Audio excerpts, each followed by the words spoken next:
생명나무와 생명책, 영생에 관한 진실. 여호와 하나님이 이르시되 보라, 이 사람이 선악을 아는 일에 우리 중 하나같이 되었으니 그가 그 손을 들어 생명나무 실과도 따먹고 영생할까 하노라. 창세기 3장 22절. 또 다른 책이 펴졌으니 곧 생명책이라. 죽은 자들이 자기 행위를 따라 책들에 기록된 대로 심판을 받으니. 요한계시록 20장 12절. 이 기계 속에는 때가 되면 심판받기 위해 재생될 사악한 인간들의 세포가 보존되어 있습니다. 지구상에서 폭력, 악의, 공격심, 반계몽주의를 가르친 사람들과 자신이 어디에서 왔는가를 알 수 있는 지식을 가지고 있음에도 불구하고 진실을 인정하지 않았던 사람들은 모두 재생되어 그들이 고통을 준 피해자나 그 조상 혹은 그 자손에 의해 심판받은 후 그것에 상응하는 벌을 받게 될 것입니다. 지적 설계. 이같이 하나님이 그 사람을 쫓아내시고 에덴 동산 동편에 그룹들과 두루 도는 불칼을 두어 생명나무의 길을 지키게 하시니라.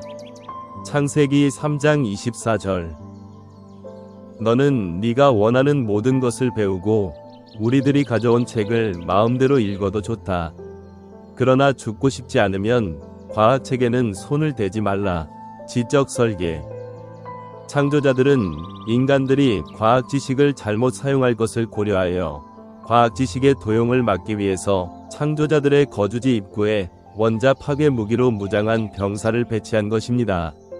지적 설계. 666과 짐승에 관한 진실. 바로 여기에 지혜가 필요합니다. 총명한 사람은 그 짐승의 숫자를 헤아려 보십시오. 그 숫자는 사람의 수로서 그 수는 666입니다. 요한계시록 13장 18절.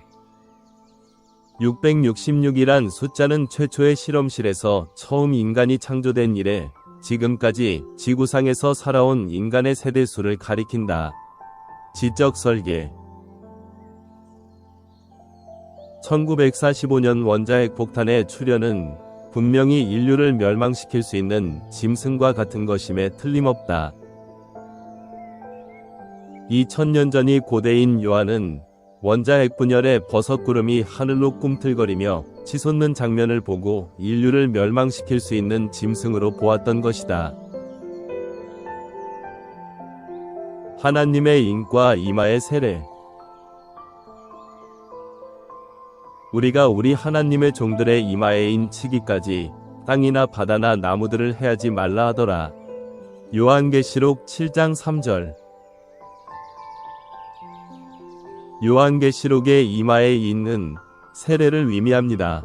세례는 각 사람의 DNA, 세포 설계도를 전송하는 것입니다. 트랜스미션, 세포 설계도 전송은 라엘리안으로서 엘로힘의 메시지를 읽고 그 내용에 동의하면서 엘로힘을 우리들의 창조자로 승인하는 절차이다. 노아의 방주는 3달로켓이었다. 수메르의 대홍수 기록에 의하면 대홍수의 탈출 수단을 수면에 뜨는 배가 아니라 하늘을 나는 배로 표현하고 있다. 즉, 샤마쉬가 새벽에 굉음을 내며 진동할 때 화염이 비처럼 분출하여 쏟아질 것이다. 그때 배에 오르고 입구를 단단히 밀폐하라. 수메르의 홍수 관련 점토판 내용의 일부이다. 샤마쉬는 로켓을 관리하는 신으로 해석된다. 굉음을 내며 진동할 때 화염이 분출하여 쏟아진다. 는 것은 로켓 이륙 시 점화되어 발진할 때 분사되는 화염 및 폭발음과 함께 발사대가 진동하는 상황을 묘사한 것이다. 마치 우주탐사선 로켓이 발사대에서 하늘로 치솟을 때의 상황을 그대로 보는 것 같지 않은가? 수메르의 기록을 이해함으로써 노아의 탈출 시 사용된 배는 현대의 우주탐사선 로켓과 유사했음을 알 수 있다.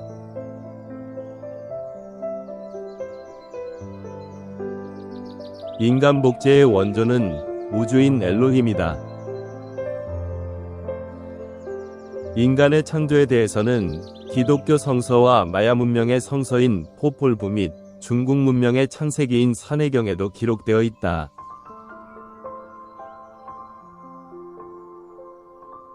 중국판 창세기인 산해경. 곤륜산에 불사의 나무가 있다. 불사의 나무 열매를 먹으면 죽지 않는다. 또 그곳에서는 오래 살지 못하는 사람이 800살이다. 너희가 그것을 먹는 날에는 너희가 눈이 밝아 하나님과 같이 선악을 알 줄을 하나님이 아심이니라. 창세기 3장 5절. 여호와 하나님이 가라사대 보라, 이 사람이 선악을 아는 일에 우리 중 하나같이 되었으니 그가 그 손을 들어 생명나무 실과를 따먹고 영생할까 하노라. 창세기 3장 22절. 창세기 3장. 생명나무의 실과를 먹는 날에는 눈이 밝아 하나님 같이 된다. 여기서 생명나무 란 시적인 표현으로 이것은 엘로힘이 지상의 모든 생명체들을 만든 과학 실험실을 의미하며, 실과 열매를 먹는 날에는 이라는 말은 과학 실험실에 비치해 놓은 분자생명공학 기술 자료 등 복제 기술에 관한 지식을 인간이 알게 되는 것을 의미한다. 과학 기술의 발전으로 말미암아 고대인들이 표현한 기록의 진실을 이해할 수 있는 시대가 되었습니다.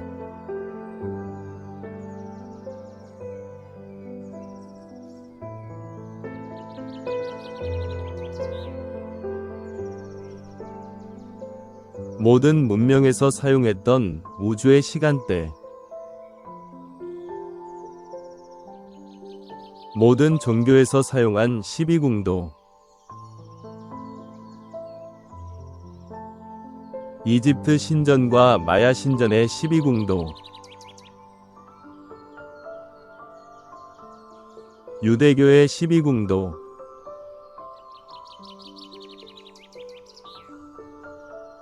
기독교의 12궁도.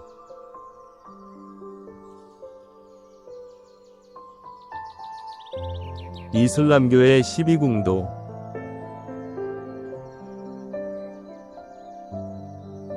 불교의 12궁도.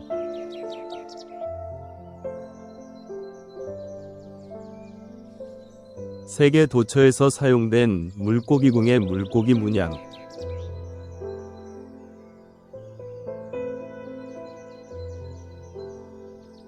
기독교의 상징 물고기 문양.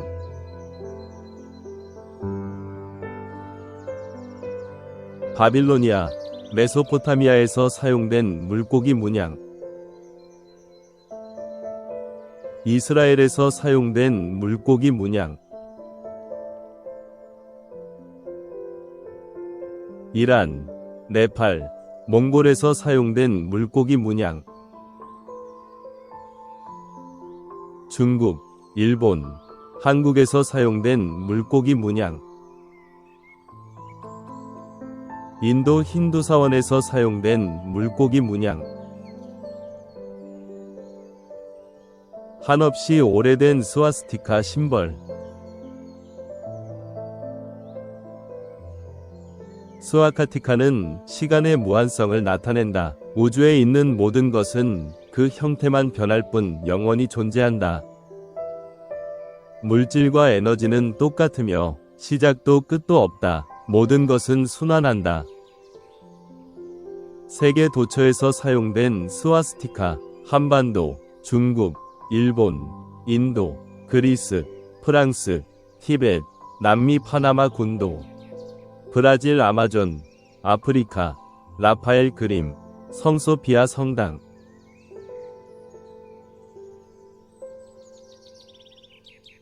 한없이 오래된 다윗의 별 심벌.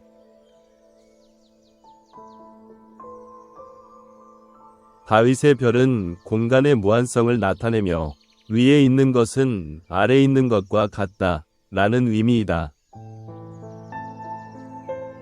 모든 종교권에서 사용된 다윗의 별 심벌.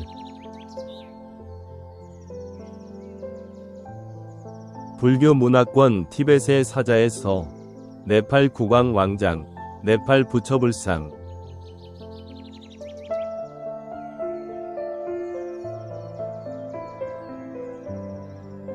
힌두교 문화권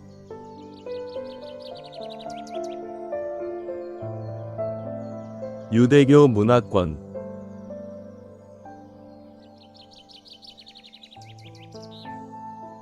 기독교 문화권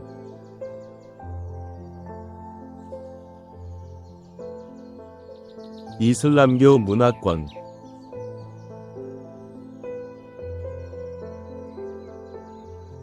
기타 문화권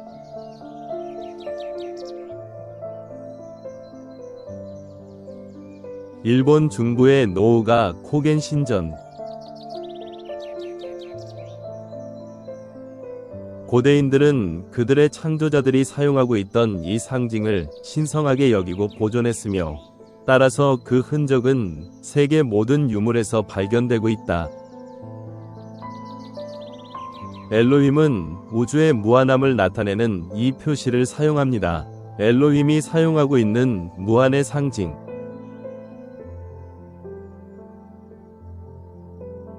무한의 상징은 바깥의 다윗의 별과 안쪽의 스와스티카로 구성된다.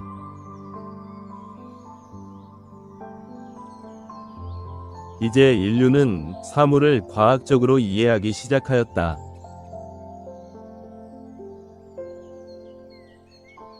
한없이 오래된 스와스티카 심벌과 다윗의 별 심벌은 우주의 시간과 공간의 무한성을 나타내는 것임을 이해할 수 있다.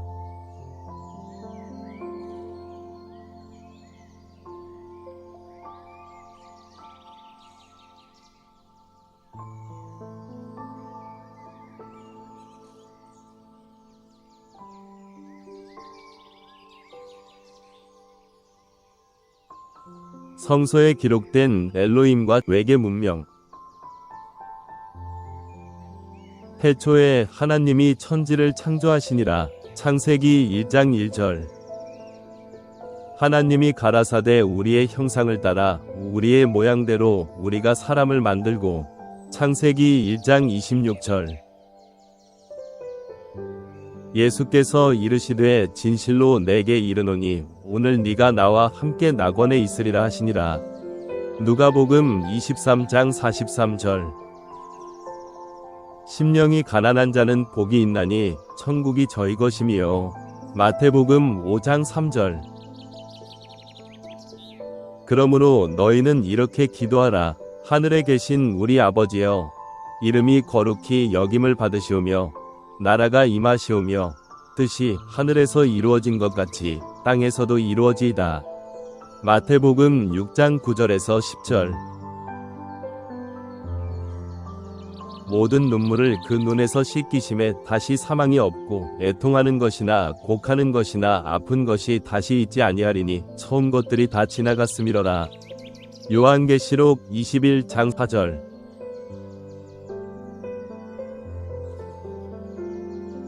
꾸란에 기록된 알라와 외계 문명. 알라는 7 하늘을 창조하셨고 그와 같은 수의 땅도 창조하셨다. 수라 65장 12절. 경건한 자들에게는 그들의 주님께로부터 동산들이 있으며 그 아래로 강이 흐르고 그들은 그곳에서 영원히 살 것이다. 수라 3장 15절. 불교 경전에 기록된 아미타불과 외계 문명. 사리부라, 여기에서 서방으로 10만억 불국토를 지나서 한 세계가 있으니 이름이 극락이니라. 그 국토에 부처님이 계시니 명호를 아미타라 하시고 지금 현재 설법하고 계시느니라.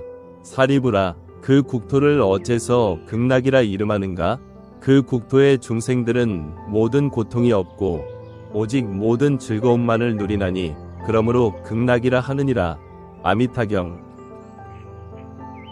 극락세계에는 여러가지 빛깔의 신기한 새들이 있는데 백조와 공작과 앵무새, 사리새, 가릉빈가, 공명새 등이 밤낮 없이 항상 평화롭고 청아한 노래를 하느니라. 아미타경.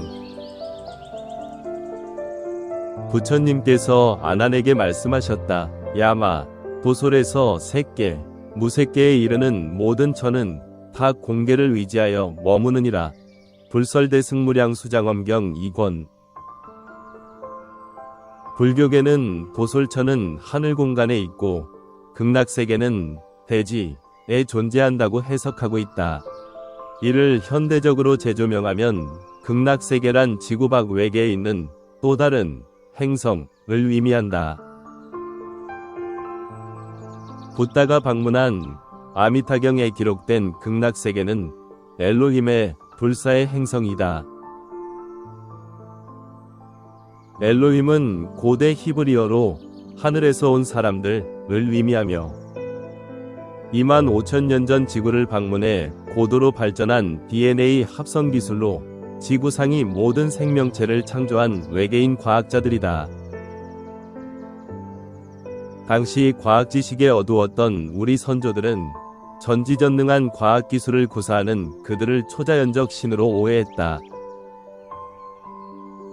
엘로힘은 각 시대와 지역에 따라 그들의 메신저, 예언자를 보냈는데 모세와 붓다, 예수, 무함마드 등 주요 종교 창시자들은 엘로힘의 메신저들이다.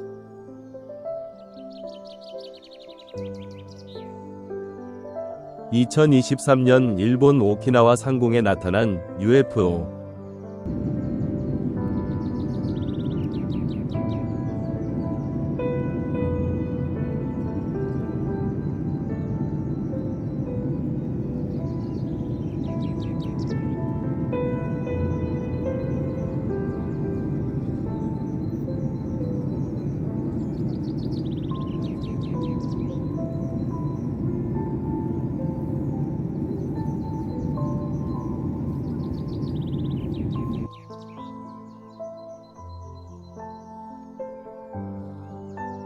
사진 촬영 하나의 빛이 두 개로 나눠지는 UFO.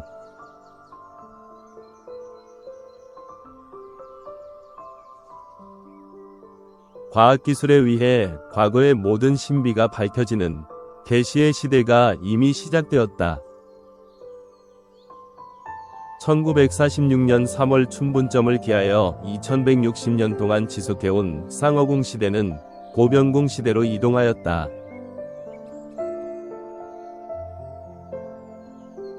성서와 불교 경전에 예고된 아포칼립스 시대.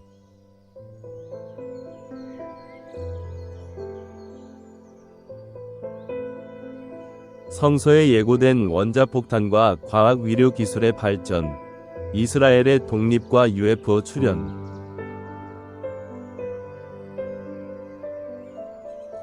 성서에 예측된 현대 과학 문명. 원자폭탄의 출현 예측. 지혜가 여기 있으니 총명한 자는 그 짐승의 수를 세어보라. 그것은 사람의 수니 그의 수는 666이니라. 요한계시록 13장 18절.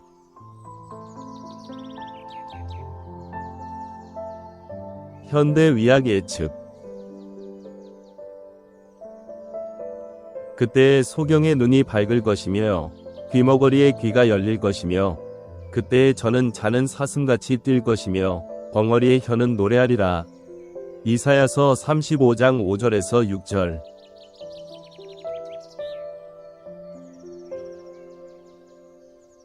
무선 통신 시대 예측. 언어도 없고 말씀도 없으며 들리는 소리도 없으나 그 소리가 온 땅에 통하고 그 말씀이 세상 끝까지 이르도다. 시편 19장 3절에서 4절. 토목공사와 기계 장비의 출현 예측. 광야에서 물이 솟겠고 사막에서 시내가 흐를 것이며 뜨거운 사막이 연못이 될 것이며 메마른 땅이 샘물이 될 것이다. 이사야서 35장 6절에서 7절. 교통의 발달과 지식 사회 예측. 많은 사람이 빨리 왕래하며 지식이 더하리라. 다니엘 12장 4절. 수명 연장 시대 예측. 거기에는 날수가 많지 못하여 죽는 유아와 수명이 차지 못한 노인이 다시 없을 것이다. 이사야 65장 20절. 인간 복제 과학의 예측. 내가 또 보니 그 뼈에 힘줄이 생기고 살이 오르며 가죽이 덮였으나 그 속에 생기는 없더라. 에스겔 37장 8절. 하나님이 이르시되 우리의 형상을 따라 우리의 모양대로 우리가 사람을 만들고. 창세기 1장 26절. 이스라엘의 독립 예측. 무화과 나무의 비유를 배우라. 그 가지가 연하여지고 잎사귀를 내면 여름이 가까운 줄을 아나니. 마태복음 24장 32절. UFO 출현 예측. 그때 인자의 징조가 하늘에서 보이겠고. 마태복음 24장 30절. 그때 사람들이 인자가 구름을 타고 큰 권능과 영광으로 오는 것을 보리라. 마가복음 13장 26절. 불교 경전에 예고된 현대사회의 위생시설, 도시 환경, 인간 수명 연장, 윤보의 출현. 불교 경전에 예언된 미륵불 출현 시기의 문화적 배경. 여성들의 자주적인 삶이 실현될 수 있는 세상이 될 것이다. 남녀 평등 시대. 인간 수명이 8만 세에 이르게 될 때 생명공학 발전으로 인간 수명이 대폭 연장된다. 땅이 기름져 곡식이 풍부하고 백성들이 번성하여 거리에 줄지어 다닐 것이며 물질적 풍요와 교통의 발달. 날마다 백성들이 잠든 뒤 더러운 것을 치워버리고 현대의 환경미화. 그 시대 백성들의 복덕으로 거리 곳곳에 맑은 구슬기둥이 서 있을 것인데 그 빛을 비추면 밤과 낮이 다름없이 밝아 등불 따위는 더 이상 쓰지 않게 될 것이다. 현대 대도시에 가로등이 설치된 도로. 폭이 넓고 깨끗한 거리, 기름칠한 것처럼 반질반질하며 먼지가 일지 않는 큰 길이 있을 것이다. 현대의 아스팔트 도로. 남녀의 친족이 서로 멀리 떨어져 있어도 가까이 지내는 것처럼 볼 수 있어. 오늘날 스마트폰 등 전자통신 기술의 발전을 예고함. UFO 출현 예측. 우단바라 꽃은 신령하고 상서롭고 3000년에 한 번 나타나는데 나타나면 금륜왕이 출현한다. 묘법연화경효에.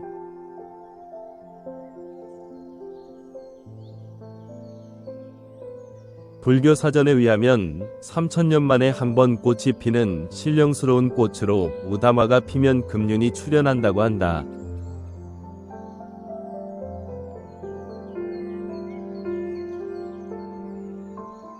진실이 밝혀지는 시대.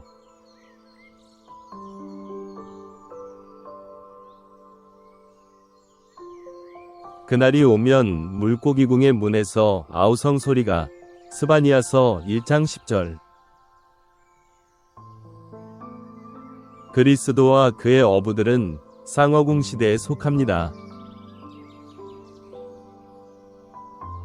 그러나 1946년부터는 고병궁 시대로서 이스라엘 민족이 자신의 나라를 되찾는 시기이기도 합니다. 지적 설계. 우주의 연대 도표. 붓다는 우주적 연대로 양자리에서 출현하였으며 예수는 물고기 자리에서 출현하였다.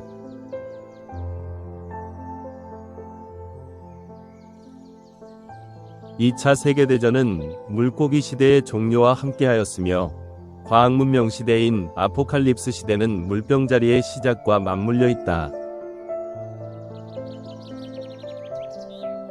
우주의 연대를 고려하면 물병자리 시대를 이끌어갈 새로운 세계적 지도자의 출현을 예상할 수 있다.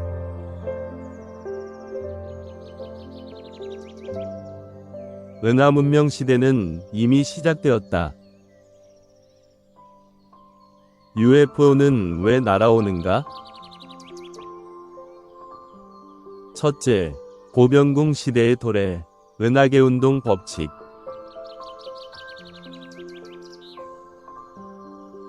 둘째, 우주의 메시지, 핵전쟁의 위험 경고.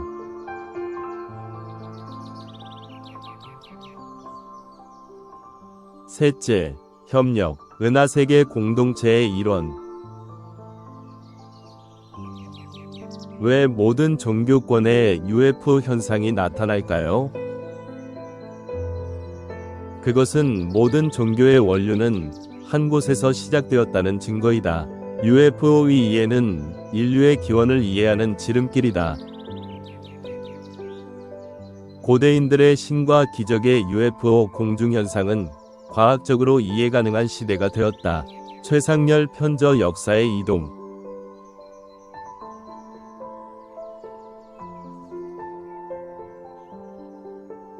라엘은 누구인가? 라엘은 27살이었던 1973년 12월 13일 아침, 당시 성공적으로 레이싱카 잡지를 운영하고 있었다. 라엘은 퓨이드 라소라로 알려진 프랑스 중부의 화산공원에서 다른 행성에서 온 인간과 놀라운 만남을 가졌다. 이 우주인은 그에게 우리 인류의 기원에 관한 새롭고도 상세한 설명과 지적 설계, 그 책에 기록된 것처럼 우리의 미래를 어떻게 만들어갈지에 대한 정보를 주었다. 같은 장소에서 이어진 6번의 만남 이후 라엘은 그에게 주어진 이 사명을 받아들였다. 인류에게 이 혁명적 메시지를 알리고 인류가 그들의 창조자들인 엘로힘을 맞이할 수 있도록 준비시키는, 인류가 신비주의나 공포심 없이 의식적이고 감사할 줄 아는 인류가 될 수 있도록 라엘은 스포츠카 기자에 대한 애정을 포기하고 우주인 야훼가 자신에게 준 사명에 전념하기로 결정했다. 엘로힘은 1975년 10월 7일에 라엘을 두 번째로 방문했다. 엘로힘은 이때 라엘을 고대 경전에서 천국이라고 부르는 불사의 행성으로 데려갔다. 그곳에서 인류의 과거 예언자들과 만났으며 또한 인류가 살아갈 방향인 일련의 열쇠들을 전해받았다. 지구상의 모든 문화권에서 불교의 미륵, 유대인의 메시아 등의 메신저가 예견되어 있다.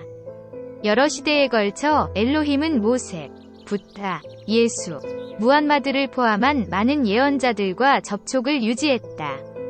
그들 모두는 사랑, 조화, 평화의 메시지로 인류를 이끌기 위해 엘로힘에 의해 선택되었다. 그는 다른 많은 책도 저술하였으며 감각명상은 그의 가르침의 중심적인 부분이다. 천재정치는 이 행성을 보다 지성적인 운영을 옹호하는 것이며 예스, 인간복제는 과학으로 기대할 수 있는 영원한 삶과 아름다운 미래의 가능성을 설명한다. 본 만화책들의 토대가 된 책, 지적설계 설계자들로부터의 메시지, 지적설계에서 라엘은 1973년 UFO를 만났을 때 받은 방대한 양의 정보를 우리에게 전해준다.